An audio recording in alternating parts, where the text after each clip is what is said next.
Welcome to the We Are Podcast, a podcasting community empowering Black, Latino, and API and indigenous people to excel and build wealth in industries in tech and sustainability. As you know, we aren't just a podcast. We have an online community, your safe place to connect with other people that look like you. If you haven't done so yet, join the community for free at weare.online. We have an exclusive content and events for members, so join and don't miss out today. Today's interview is with George Nguyen. George is the director of SEO Editorial at Wix, where he manages the Wix SEO Learning Hub and creates content to help users and marketers better understand search engine optimization and Wix SEO tools. With a career focus on disseminating best practices and reducing misinformation in search, George formerly served as the editor for Search Engine Land, covering both organic and paid search as news journalist. He is also the founder of the Asians in Search community and known to speak at industry events and sharing the expertise with the broader search marketing community. George, welcome to the show. So I didn't realize that over the course of my career, my intro had gotten so long.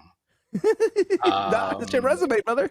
Yeah, I feel like a lot of people who are listening to this, a lot of people, marginalized communities, people of color, you get into this mindset of thinking, I'm going to do this, I'm going to do that. I have to do this for my family, take care of this for my career. And then you just end up doing things. And if you're fortunate, you get to do a few things that make you happy as well. And all of that kind of just goes by you without grasping the gravity of those things. And when you look back, you're like, yeah, I have a list of things I'm very proud of. But in the moment, I don't think about those things because I hate the term like the grind set, but like, when you come from a less fortunate background, yeah, you're hauling butt to make things happen. And oftentimes it just escapes you.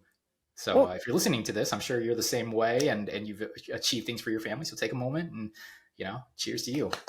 Well, take us way back. Let's tell us about how you first got your journey into editorial leadership. I was, so if you've ever thought that you couldn't do something, this is definitely for you because growing up, I was placed in ESL classes. I'm a native speaker, but I'm from San Jose, California, and there's a lot of Asian people at the time who weren't native speakers, and that was a whole thing. I didn't even get into my college English classes. They wouldn't let me because they were like, you have not tested into these classes. You need to take the junior college class, and then we'll allow you to take our regular classes. And I went to the UC Davis. So it was like quite a feeling. It was humbling to know that I was going to school, but still taking junior college classes just to try to get in here. And so apparently I was really bad at English. Fast forward, I became an English teacher because I wanted to do something else just for a bit during the last recession in 2008. The last one, I'm losing track, but my language abilities kind of like, I never liked English. I like learning Japanese, Korean, I speak Vietnamese.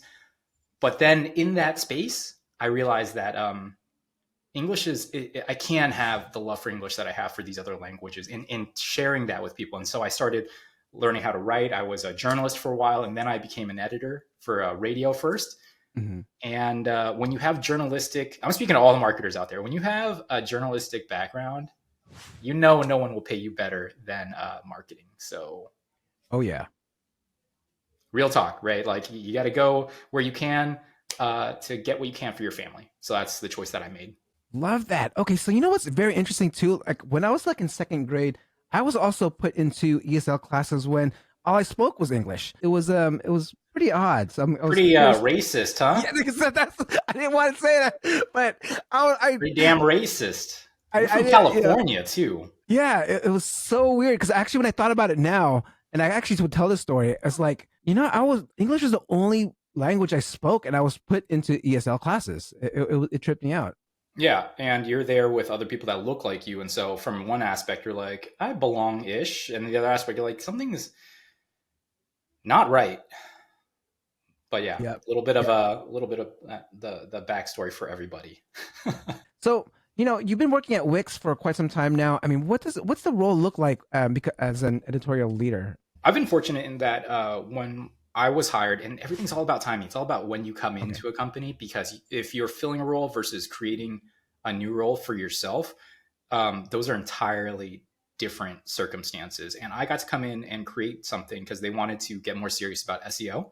Mm-hmm. And at that time, I was an editor for Search Engine Land, a prominent search marketing news publication. And I wanted to do things a certain way. I had a craving to move away from news and more into the education realm. And I was fortunate enough to get that opportunity at a time when I could sort of influence what the company was doing in the direction of how we marketed our SEO, because all these things were getting off the ground at the same time. However, if you're an editor, you know that the situation you're getting into is the context completely matters. If I left the job now and someone else came in and took my spot, it wouldn't necessarily be about the same KPIs or things like that. So if you're looking to be an editor, that's the piece of guidance I have, is understand the context with which you're entering a company and then the mission. Yeah, I'm not going to say that it's easy to be an editor in marketing, because editors, anybody that works with words, that's not like a spammer, anybody that actually works with words, you can't help but feel romantically about them, because you own very few things in this life, but like what your intellectual property is, you do own, right? And so marketing ain't like that, Dre. Marketing is like, when the campaign is done, all right? We pull out, we get what we need to, and then we move on. We are efficient. That often collides. So Love that. Love yeah, that. that's you got to oftentimes choose which one. What is your career and what's your job? What's your hobby and what pays the bills? All those questions Yes. you have to think about. Yes, yes. Being an Asian professional yourself, I mean, you mentioned that you're also in media, and now you're in editorial, and especially at a tech company. Was there any challenges that you faced, or do you see certain challenges that other Asian professionals are coming across?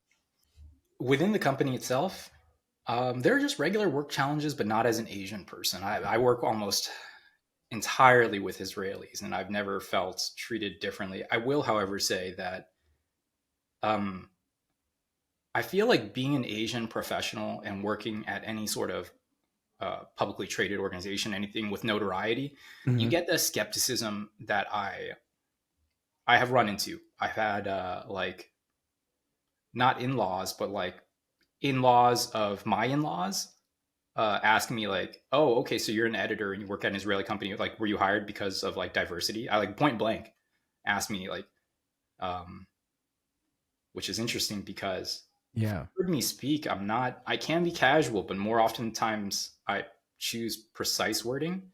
And so, yeah, right. Like I haven't had difficulties within, but there's also like, there's things that would kind of make you question yourself sometimes about the imposter syndrome, where like Yeah.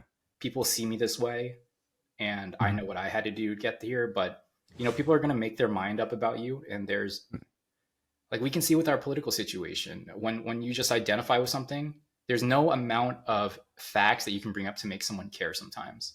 Yeah. Yeah. So that's part of why the community that you're in, that I'm in, Asians in Search, is around, Mhm. so that we can relate on those types of issues. Because Love that. Would love to talk about Asians in search soon, but I wanted to talk about, like, you just talk about imposter syndrome or something. I'm curious, like, what would you say to someone who feels like they don't belong, in editorial, media, or SEO, or any industry, just because of maybe their background? I would say that in editorial, like in all of these things, the bottom line is performance matters. Mm, You will not be an imposter if you are that good. love And that. great thing is, all the skills that you need to become that good at editing, to be that good at SEO, like all the information is out there. However, it's on you to train yourself. And then the other aspect is working with people who will push you to be better or to show you the way. I can't edit anything without a diverse range of authors that challenge me to think differently about how I'm structuring content, the way I use their tone, the way I blend things in. So those are really the things. And the latter part's hard, but getting the skills, Mhm. if you have a way to practice, should not be hard. And for example, the way that I became an editor formally, like, I started editing casually, like because I was an English native speaker living in Korea. But then I realized, in America, I'm nothing. I'm just a Vietnamese dude who says he can edit English. Um, and tons of imposter syndrome from college. Them telling me like, "Oh, you can't be in the regular English classes." Mhm. I pursued an online copy editing certificate from the UC, the University of California in San Diego. It's all online, right? Uh-huh. Only cost me, I think, 1,500, maybe 2,500 bucks in Uh-huh. 2017, about a year. That's the sum of my entire formal education in editing. Oh, interesting. I did not know That that. that budget, Yeah. well over 100x ROI. Yeah. Exactly. Exactly. Yeah. No. So this is Yeah. actually brings me up to my next point on like, people right now who are like getting setbacks in their career, who are getting laid off. A lot of them, people getting laid off now. Um, I mean, what would you say to change the mindset? And like, I feel like even also, building your skills of what you just did, like just getting some certifications and extra learning. I mean, what else could you tell someone that was just got laid off recently? I feel for anybody who's in the market currently with so much instability. And even though I'm working now, I'm wondering like, it could happen. When you're at a publicly traded company and you work in the marketing department, it can happen any day. You know that. And so Yeah. I share that anxiety. And all I can advocate for is preparing. I do have words of comfort. It's not career advice because like usually when people come to me for something, I'm like, hey, you know what? Give me a resume and I'll give you. I'm an editor. I can edit a resume, right? But I Okay. can't do that at scale. If you're listening to this, I would say that don't let it just be about the stress, the time that you're off. Like really think about the time that you're spending because it can be something very wonderful later. But you need to sit on those thoughts now. That's how I started Asians in Search. Is I was unemployed for 4 months in between Oh. 2018 and 2019. Okay. Right before I worked at Search Engine Land, I got laid off at a content marketing agency, and it was my first marketing job. And I felt like a total failure in my 30s in this part of America, knowing nobody. Mhm. And I felt so lonely. I sat on that feeling for years. And eventually I made something of it. It moved me to create Asians in Search. And I think that you can do something more productive with your time in real time instead of Mhm. waiting years. You can build a house, right? You can do a lot. But I think that if you're not a happy person and you're not secure with like who you are, how you define yourself, all those things that make the characteristics of an individual, it ain't going to get better in an interview. You might Mhm. as well go into the interview happy because you know what? After this, I got good plans anyway. And before this, I was doing something that made me happy. Not every one of us has that luxury. Some of us immediately have to go work retail because, like, you know what? Bills need to get paid.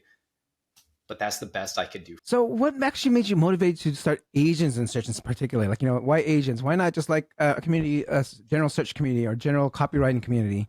Why Asians in search? That's an interesting question. No one's ever asked me that. I don't think I'd want to really know a community of editors. Like personally, when you're asking me, like, Dre, you want to spend your time with a community of editors? People like me, I'm I like, don't know, but it's kind of a yeah, pass, bro. yeah, no, but Right? Like seriously, yeah, yeah, knowing more people who look at words the way I do, and like I don't want to deal with that. I'm good. I'm good with that. What I wanted was something I didn't have. Mhm. I wanted Ah, got it. community. I Yep. lived in Dedham, Massachusetts, where we were the only Asian people in like for 2 years, I think, and then a Mhm. Korean family moved in. But same thing kind of happens here. I don't have Asian people around me as Mhm. often as I would like, and especially to connect with on a professional level because the struggles are very unique. The Okay. intersectionality of being Asian American is one thing. Being the identity of like a marketer is one thing, but to have those together in one place is very interesting because we're talking about the same events. We are showing up in person Yep. at the same places. We're actually meeting. That enables all of that. Like any other community might not have the fervor to meet in person or the events to centralize around, to rally around. But also, you grew up in the Bay and you've been exposed to plenty of Asians. We don't stand up for each other. Like if someone asks you, right, like honestly, do Mhm. you think with your history, knowing Asian people, do we stand up for each other? If be black or white, right? You probably say no. Yeah, yeah, And I wanted a space where that wasn't a factor anymore. That we're not constantly comparing with each other. yeah, Instead, like you hit me up the other day for like, oh, promote this, right? Like, hey, can yep, you help yep. me like comment on this, like share this? Absolutely. It's the minimum we can do. Exactly, exactly. And if we're all just pushing an inch, but we're getting like 100 people to push, that's getting somebody far. And then we all pull each other there. We spread the opportunities. You know that people have gotten jobs too. And I was unemployed and like having a place where someone can maybe get a job Mhm. would be a dream come true. And we've done that for one person. You've been like amazingly helpful in that. It's Mhm. thanks to you. And so I'm like, man, this place has been great. And that's all those decisions. I didn't know if it was the right thing first. For a year, I Mhm. was like, I wasn't super involved. Yeah, yeah. No, But that's what I'm saying. Like, after, yeah, it feels great now. Now it's popping off, and I'm like, oh, now I feel less uncertain. Now I feel less imposter syndrome being the founder of Asians in Search. yeah. I love that. I mean, so like, I can't even remember when the time I joined, but I know it was a lot smaller. But I mean, like from you seeing it to grow where it's at now, like um, how fast have you seen that grown, and like how has more? First 3 months were like crickets. Okay, so 3 months when you first launched it, it was pretty crickets, and It then was quiet. I mean, it was contingent on.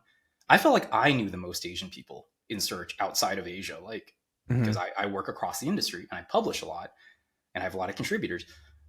But then all of my connections kind of ended. There wasn't like a 6 degrees of Asians type where like someone knew someone knew someone. It was just like I knew one person, and the only other Asian person that person knew was me.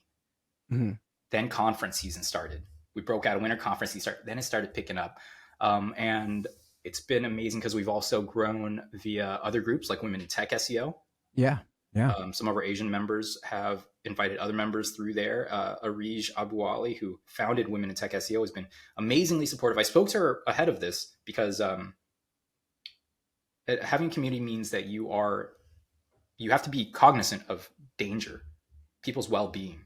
You do mhm. not want to put your community members in a space where they could be in jeopardy, especially if we're going to meet up in real life. And so I asked her, like, how do you do your best? And her best advice was to grow slow, which is why we've grown very, very slowly.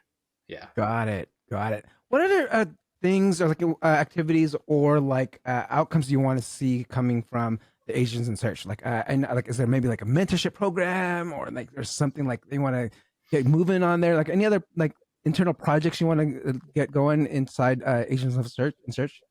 One of the things I would love to do all that stuff. It's hard to make the time because it's not led by like Women in Tech SEO has Arij, FCDC has Chima. I'm not Yeah. that type of leader here, right? I don't think that that's what this space needs. Mhm. So the organization is always kind of haphazard, and I'm like, we're less than 50 people. So at this point, I'm okay with that, and I don't feel like there needs to be more organization. Also, Mhm. most people in there seem to be a little bit in like the mid to like, yeah, the middle section of their career. Yep. Yep. Um, I honestly, if I had a KPI, I like pie in the sky. What KPI would I like? Yeah. People Curious. getting jobs, man. I want to Ah, see yeah. Asians getting jobs, and like I don't, of course, who has this insight? But pay increases. I want to see people and their salary, the AIS members, increase their pay off of salary negotiation tactics that we Yep. talked about, Yep. upskilling that we do together. Yep. Um, have I done anything to reach those? No. I don't think that it's the right time, and also like just it's invasive. Like I'm not going to be like, hey, how much money do you make now that you're in Mhm. like it's those are things that I want, but it's not information that we can get easily. Yeah, yeah. I mean, But that's totally something that yeah, we're doing here at We Are. It's something that where we want to like really, really close that pay gap, making sure that we're all getting raises, just as anyone is within any tech community or tech there company. is like the like that's the dream, right? But the reality, which is what I will 100% settle for, is you don't feel alone. That's what I get on calls with new members as Oh, often as I can, and I tell them this was started because I felt lonely. mhm. In the spirit of that, join us and don't feel lonely. You come as you are. If you don't want to participate, you want to be a lurker, that's fine. There's like that's a mode of operation. But when you feel safe, we are here. Come as you are. Um, Mhm. the professional things are great, but at the core, it's Asians in search. The search doesn't come first. It's the Asian part that comes first, and Yeah, be yeah. professional. Love it, love it. Okay, so I want to pick your brain a little bit on like content strategy for our audience and our members of the community. It's like, so what are some key ingredients you feel like creating engaging, impactful content is, and especially like in the tech industry, because tech search can not be such a sexy topic to talk about. But I mean, what are your key ingredients here? Dude, I want to say like if there was one word that encapsulates it, it's pandering, and I mean that because to pander to somebody successfully, you need to know your audience. The SEO industry from the outside seems like some like mysterious industry and Google algorithms, who knows what that is. But when you get down to it, there are Mm-hmm. personalities. There are, you Mm-hmm. know what's going to work in a certain space. You know what kind of events will work. You get a feel for the community. You get a feel for Women in Tech SEO is a huge group of people, right? Mm-hmm. You get a feel for there's SEO chat that happens like Thursdays or PPC chat. You understand the publications and the way they speak. Understanding these relationships and the ongoing dialogue of how people feel about the industry is how you create that content. You understand that first, especially Okay. in B2B SaaS. Yeah. because these communities are small, right? And you're talking to a few stakeholders. Like, of course, it really depends on like who your ultimate customer is. If your ultimate customer is the C-suite, Mm-hmm. then you're not, then like it's a different game there, right? But ultimately, your customers might be a small community, especially in B2B SaaS, and understanding like, oh, you know what's really annoying? Something like an open source CMS that has constant security vulnerabilities every time you need to update a plugin. So my product, we're a closed CMS. We tell people like, hey, just like do the work that you promised to do. No one goes into an exploration call at an agency saying, yeah, okay, we're looking forward to billing you for the next year for hours spent fixing busted links or updating your apps, right? They're like, we're gonna story tell, we're gonna create this beautiful narrative about it. Then do it. Mm-hmm. Stop worrying about the technical details and do it. And that's how, like, once you understand all these places in the industry, it's really about knowing your audience and then pandering, just like high quality, sincere pandering. We're not trying to sell anyone BS. I love that. That's what I kind of think about it as, if we're just labeling it something. Okay, I love that. Okay, so I want to go into more of like, okay, well, how do you really balance the whole data-driven content, like decisions versus creative storytelling, or this pandering, like, like I would like say that's actually pretty easy in this industry.